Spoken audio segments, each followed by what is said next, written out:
Assalamualaikum warahmatullahi wabarakatuh. Kita berjumpa kembali dengan Pak Supriyanto di channel Berani Belajar. Pada pertemuan kali ini kita akan belajar tema 7, subtema 2, perkembangan teknologi komunikasi, pembelajaran 3, muatan matematika, bahasa Indonesia dan SPDP sesuai buku siswa halaman 133 sampai 140. Sebelum kita belajar, mari kita berdoa terlebih dahulu. Untuk yang muslim, mari kita berdoa. Rabbi zidni ilma warzuqni fahma. Ya Allah, tambahkanlah ilmu kepadaku dan berikanlah aku kepahaman. Untuk yang non-muslim, menyesuaikan. Tujuan pembelajaran. Siswa dapat membuat ringkasan informasi dari suatu teks dengan runtut dan benar. Siswa dapat mengetahui unsur serupa dalam karya dekoratif dengan benar. Siswa dapat menggunakan kombinasi garis, bidang, dan warna dalam karya yang rapi dan indah. Siswa dapat menunjukkan keliling bangun datar dengan benar. Hari ini, Dayu dan Lani sangat bersemangat. Mereka akan melakukan percobaan telepon kaleng. Dayu mengetahui cara membuat telepon kaleng dari ibu. Telepon merupakan salah satu alat komunikasi. Dengan adanya teknologi, telepon berkembang dari masa ke masa. Saat ini, telepon merupakan salah satu alat yang sangat memudahkan komunikasi. Bacalah teks berikut secara berpasangan dengan temanmu. Nah, kamu bisa berpasangan dengan orang tuamu ataupun yang ada di rumah. Sejarah penggunaan telepon. Telepon digunakan untuk menyampaikan pesan suara. Manusia sudah mengenal surat dan telegraf sebelum ditemukannya telepon. Namun, surat memerlukan waktu berhari-hari dalam menyampaikan pesan. Selain itu, komunikasi dilakukan secara tertulis. Telepon muncul pertama kali pada tahun 1800-an. Berdasarkan hasil penelitian tentang gelombang bunyi, Alexander Graham Bell menciptakan telepon. Pada uji coba pertama kali, daya jangkau telepon sekitar 8 mil. Selanjutnya, ada satelit telepon. Oleh karena itu, daya jangkau telepon semakin luas. Komunikasi dapat dilakukan antar negara. Sekarang, jaringan telepon bergerak melalui satelit. Kita dapat berkomunikasi di mana saja dengan menggunakan telepon genggam atau ponsel. Sampaikan informasi yang kamu peroleh dari teks bacaan di samping secara bergantian dengan temanmu ataupun dengan orang tuamu ataupun dengan orang yang ada di rumah ya, tentang sejarah penggunaan telepon. Amati kartu kosakata di bawah ini. Warnai kata-kata yang berhubungan dengan produk teknologi komunikasi. Di sini ada kartu kosakata yang kartunya ini berbentuk bangun datar. Di sini ada pesan dalam bentuk lingkaran, surat dalam bentuk persegi, negara dalam bentuk segi 5, bunyi dalam bentuk segitiga, telegraf dalam kartu berbentuk segi 6, satelit segi 6, uji coba segitiga, telepon segi 5, sejarah persegi, dan ponsel lingkaran. Nah, warnai kata-kata yang berhubungan dengan produk teknologi komunikasi ya.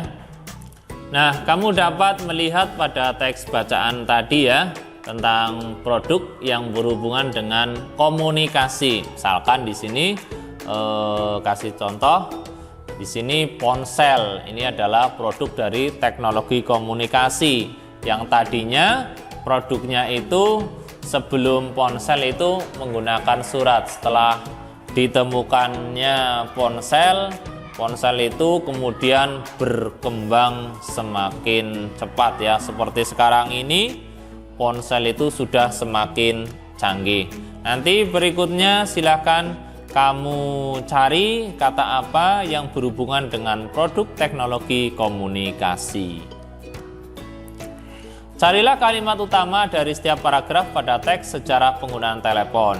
Kumpulkan kalimat utama dari tiap paragraf dapat membentuk Kumpulan kalimat utama dari tiap paragraf dapat membentuk suatu ringkasan. Tuliskan ringkasan informasi dari teks tersebut.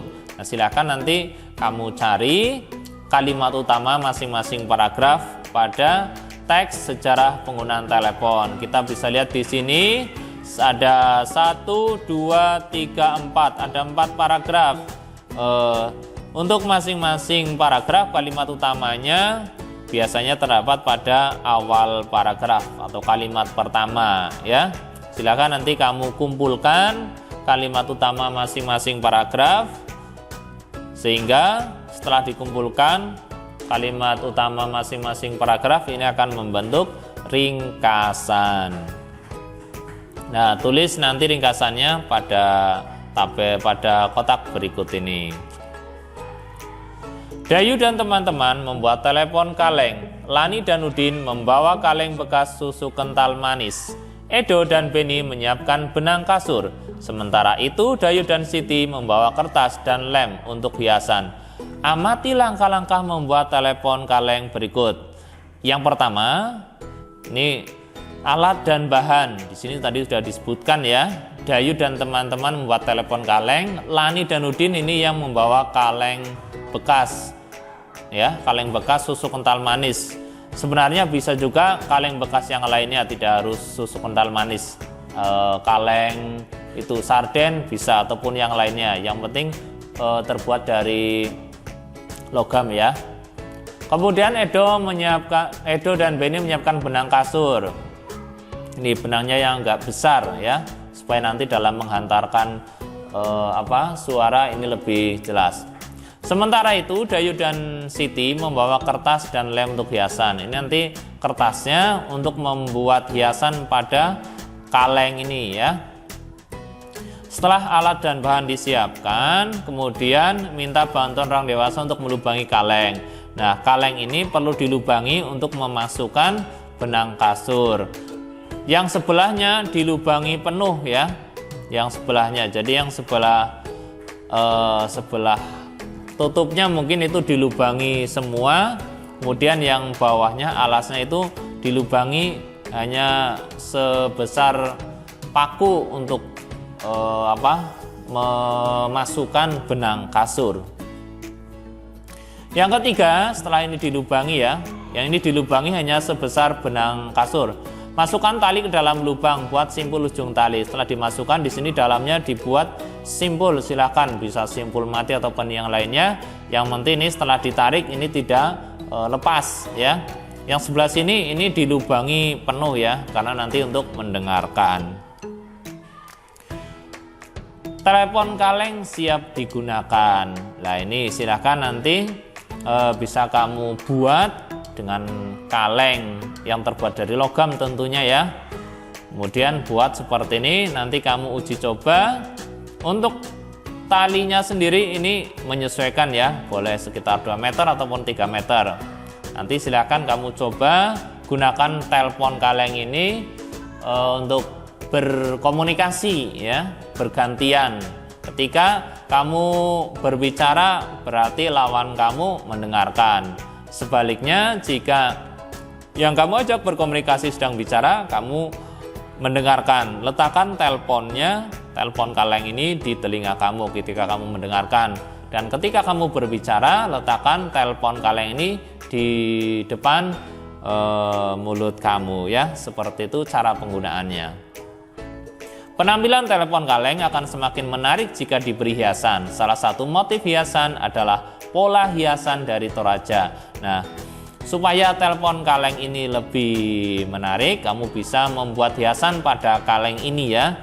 Bisa menggunakan kertas, nanti kemudian dilem. Nah, motifnya bisa menggunakan motif dari Toraja. Nih, amati pola hiasan Toraja berikut ini seperti ini ya. Motif paksulan sang buah, motif pak kolong bukuk, pak polok songkang, pak tangko patung. Ini beberapa motif dari Toraja. Nanti silakan kamu pilih yang menurut kamu mudah dan bagus untuk menghiasi telepon kaleng. Hiasan akan menambah keindahan suatu benda. Ayo kita buat pola hiasan untuk menghias telepon kaleng. Silakan ya, nanti bisa kamu buat. Setelah dibuat, warnai gambarnya ya. Pola-pola ini silakan diwarnai. Kemudian tempelkan gambarmu pada kaleng, tempelkan dan lem ya, supaya tidak lepas. Kalau tidak ada bisa menggunakan isolasi juga bisa. Yang penting menempel dengan baik. Kini penampilan telepon kalengmu semakin menarik bukan? Ya tentu saja menarik setelah diberi motif hiasan dari Toraja ini. Ayo mengamati. Setelah menghias kaleng, Lani menunjukkan gambar yang ia buat. Udin mengusulkan agar gambar Lani beri bingkai. Dayu menawarkan untuk membantu Lani membuat bingkai. Lani pun setuju. Untuk membuat bingkai, Dayu harus mengetahui keliling dari kertas gambar milik Lani. Keliling bangun datar adalah jumlah ukuran dari sisi-sisi yang membentuk bangun tersebut. Nah ini bingkainya bingkai ini yang di samping ini ya. Bingkai ini merupakan keliling dari bangun tersebut. Keliling bangun tersebut adalah jumlah ukuran dari sisi-sisi yang membentuk bangun tersebut. Perhatikan contoh berikut. Jadi ini bingkainya ya, dari sini ke sini, dia naik ke kiri dan ke bawah. Ya, garis merah membentuk keliling dari bangun datar. Jadi kelilingnya dari sini ke sini, sini, sini, dan ke sini sampai di tempat semula. Inilah keliling dari bangun datar. Buatlah gambar sebuah bangun datar. Tunjukkan keliling dari bangun tersebut kepada orang tuamu atau temanmu.